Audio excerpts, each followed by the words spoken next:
Welcome back.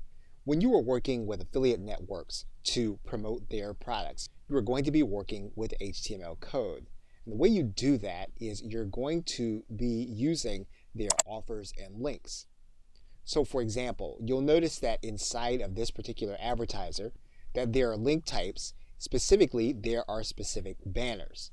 And in choosing those banners, you can easily go and get one that will take you to specific HTML code. When you find the banner that you are going to want to use, you are then going to want to grab the link by clicking Get Link.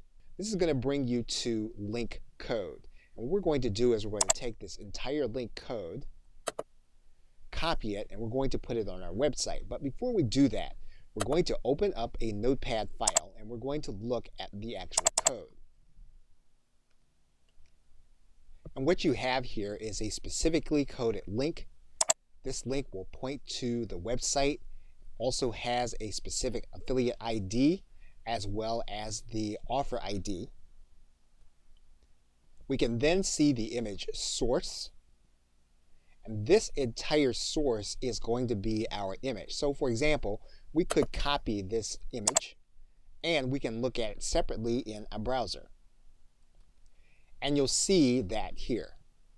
So by embedding this link on your site, you are embedding an image that when someone clicks on the image will point to a specific link, and that link will have your affiliate ID coded. You'll see a similar setup with Amazon. You'll see that there is HTML code. We can copy this entire code.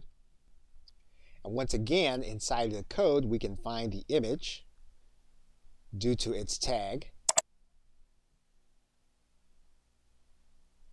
And we can find the unique affiliate ID.